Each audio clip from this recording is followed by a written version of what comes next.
Canadians mark Remembrance Day in person a year after pandemic limited ceremonies. This is the Great White North Report. Alright, November 11th is Remembrance Day in Canada, as well as in other countries around the world who participated in World War I. The reason why we picked that is because that's the official day that the armistice went into effect, and which eventually led to the peace treaty. Canada started out with very little and built itself up into a respectable core with a very large reputation after World War I. I myself had a great-grandfather who served in the Canadian Army. He joined in 1915, did his training, arrived in Britain in 1916, did more training, and finally in March of 1918 he landed in France on the front. He was there during the last German spring offensive, and then he was part of the Allied counterattack as part of the Canadian Corps in the 100 days, and he survived until he was shipped home in 1919. His uncle, who would be my great uncle, died in France and is buried there. I had another great grandfather on my mother's side who did join later on, but he only got as far as England before the war ended. He arrived in England in 1918. Had it gone any further, he would have definitely been sent over. He tried to enlist several times, but he was considered not physically fit enough. He had some physical problems, which kept him sidelined at first. But it's such a big stigma back home. At that time, you were called a coward if you didn't join by your neighbors who had sent their sons to war. So it really was a stigma he found at the time, and eventually he got over, but he never saw any fighting. In World War II, my grandfather was in the Canadian Royal Air Force as an aero mechanic, and he stayed home. He didn't have the biggest role as far as fighting goes, because you don't send your aero mechanics for airplanes off to get shot at. He became a sergeant, and he was looking after planes in all the depots in Ontario. Started out training in Brandon, Manitoba. Did all his training there. Then he was in Ontario, so he did Fingal, St. Thomas, Centralia, Uplands, Toronto, Trenton, a bunch of other places that I can't think of right now. Spent some time in Moncton, New Brunswick, and then actually went over to Newfoundland, Torbay, which was at the time not part of Canada, so it was considered overseas. My grandfather's brother, my great uncle, didn't serve in the military, but he was one of the Canadian Civilian Concert Party people, which means he was part like a Canadian version of the USO. And he toured entertaining Canadian troops during the war. So my dad's first cousin, because there's a huge age gap in kids, he was over there in 1944-45 and was part of the Dutch liberation. Later he stayed extra to help Germans in need, because the Germans had been bombed to smithereens. He helped the very people that he'd been fighting against, which was noble of him. And I had a great uncle who also served in the Canadian Air Force, first as a radio operator, then as a attached agent to Norfolk, Virginia, and eventually became a base commander. He currently holds the record for water taxiing at 800 kilometers. His plane went down with 12 other Americans on it, and they ended up, they could float it back. They were heading from San Juan back to Norfolk, and it went down. One of the engines gave out, they went down, and they ended up water taxiing for 800 kilometers back to San Juan.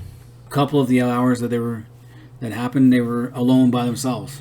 But then they had other naval ships came to the rescue, but they stayed on the plane and brought it back safely to harbor. So that's kind of cool. I have another great uncle who died from appendicitis while on ship. His appendix burst, and he was on the ship, and they couldn't get him back in time to seek medical care. Another great uncle, he died. He got mumps while he was on duty in Halifax Harbor. He got mumps. Something happened, got a mastway behind his ears, and when they tried to operate it, he basically died, expired on the operating table in Montreal. And I've had various cousins serve in the military. They're still there, some of them are, and my niece was in the Naval Reserve. Every Remembrance Day we go as a family, we visit the graves that are nearby us, so we never forget, and I make sure my kids never forget. So we don't go to any ceremonies per se. We do our own thing to honor our own dead, and it's something that every Canadian should do, even if weren't part of Canada back then. Your family is newer. They should still honor our fallen dead from the world wars. The First World War wasn't exactly a necessary war, but it was one that made us in more of a nation than anything else, and instead it gave us a reputation. Places like Vimy and Passchendaele and Ypres. And then the Second World War was a just war when you look at it. The Nazis were terrible people, and the Japanese weren't much better, if you were to read into their wartime activities. So it was a war. It was a good war. If there's going to be a good war, that's one. And we didn't gain anything from the war, from either war. We didn't gain any territory or anything. So we made the selfless act as a country to join. Yes, we helped the British. They can say colonialism and all that, but that doesn't excuse the fact that we did a selfless thing and gave the lives of our people and to help others. So last year the ceremonies for Remembrance Day were muted because of the CCP virus pandemic, and now crowds with masks were there. I saw some stuff going on when I visited my great-grandfather tomb. There was a ceremony there. I waited till it was over before going to see him, as well as my grandfather. We'd like to see people wear their poppies. Not everyone does. As noted by Don Cherry, who got himself canceled last year because of it, part of the cancel culture. But I did notice that CBC and TVO didn't have a lot of documentaries this year on the war. I was expecting to see back-to-back World War I and World War II footage on Canadian TV starting yesterday. I haven't seen a heck of a lot. But I'm really disappointed that our national TV isn't carrying programs to commemorate. There's definitely nothing on the Korean War, sites of which I visited when I lived there. But it was nice to see people back in the streets honoring our veterans and our dead. Now, of course, with any war, nothing's going to be perfect. And it's interesting to note this is the 100th anniversary of the Remembrance Day poppy. Underlines hope and gratitude of Canadians. And we've adopted it because it's linked to the poem In Flanders Fields by McCrae. And it's interesting that on July 6, 1921, the resolution to adopt the poppy as the national flower of remembrance passed, and Armistice Day was set to be the first national poppy day that year.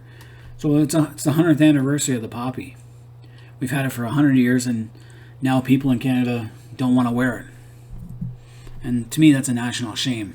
Now, what I was surprised to learn was that for years, Indigenous veterans were not, and their role was not officially recognized until 1995, and that full inclusion was taking longer. Had it been me making these decisions for the Royal Canadian Legion and the government, it would have happened much, much sooner.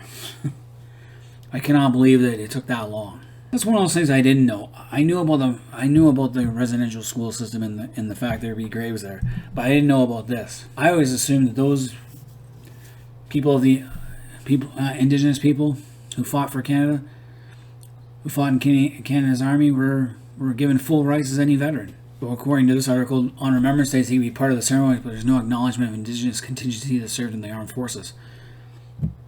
Just recently I went and visited, I was in Parry Sound and saw the Francis Pegamo statue.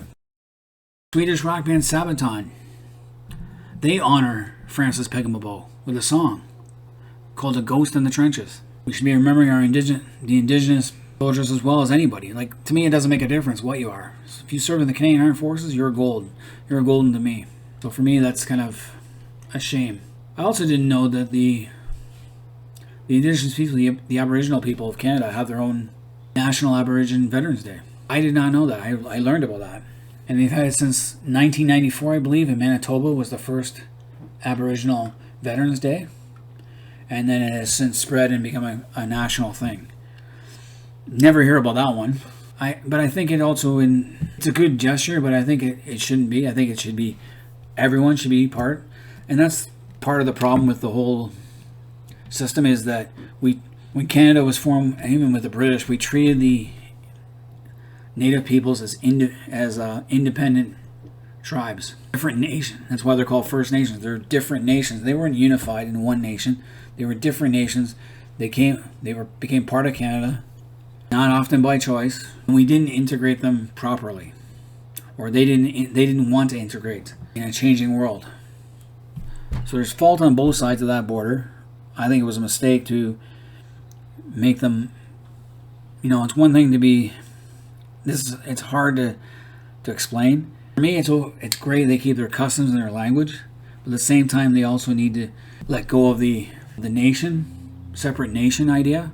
This is the same problem we have in Quebec too. It's not healthy. It's not good. They should be Canadians first, and then their individual cultural identity. I am a Canadian first, but I am proud of my British roots. My wife is a Canadian, but she is very proud of her Filipino roots. But this whole spirit of reconciliation that's been going on with the woke culture and the social justice warriors and all that, we've been doing this for years. In 2000, the federal government offered an official apology now for compensation of $20,000 per veteran, which is substantial when you think of how many veterans there were, Indigenous veterans. Estimated that between the First World War, Second World War, and Korean War, more than 12,000 Indigenous people joined the Canadian military. More than 500 were killed and countless more were injured. The Veteran Affairs Department has stated that more Indigenous people served overseas in these global conflicts than any other ethnic group in Canada, as a percentage of their total population. So not by how many people, but by percentage of population. So they contributed greatly. They also did a number of other things. The women did as well. So I would like to see more of their own history in the wars. Well, I know about Francis Pegmabo. They have theirs on November 8th. But I'd like to see more of a unified approach and tell the Royal Canadian Legion to get their act together. So my biggest worry in the future is that with the way identity politics is playing out in this country and the social justice warriors and the woke movement and cancel culture, I don't think Canada today could fight another war like World War I or II. There's too much disunity in our country that we can never fight wars of that scale ever again under the current social climate that we're in. Anyway, any Canadians out there, let me know what you guys think. Could Canada conceivably commit to that kind of war again? And if you have any ancestors that fought in the wars, let me know. Leave comments in the comment section, hit the like button, subscribe if you're new, and until next time, this has been the Great White North Report. From the fields of passion, a guiding light for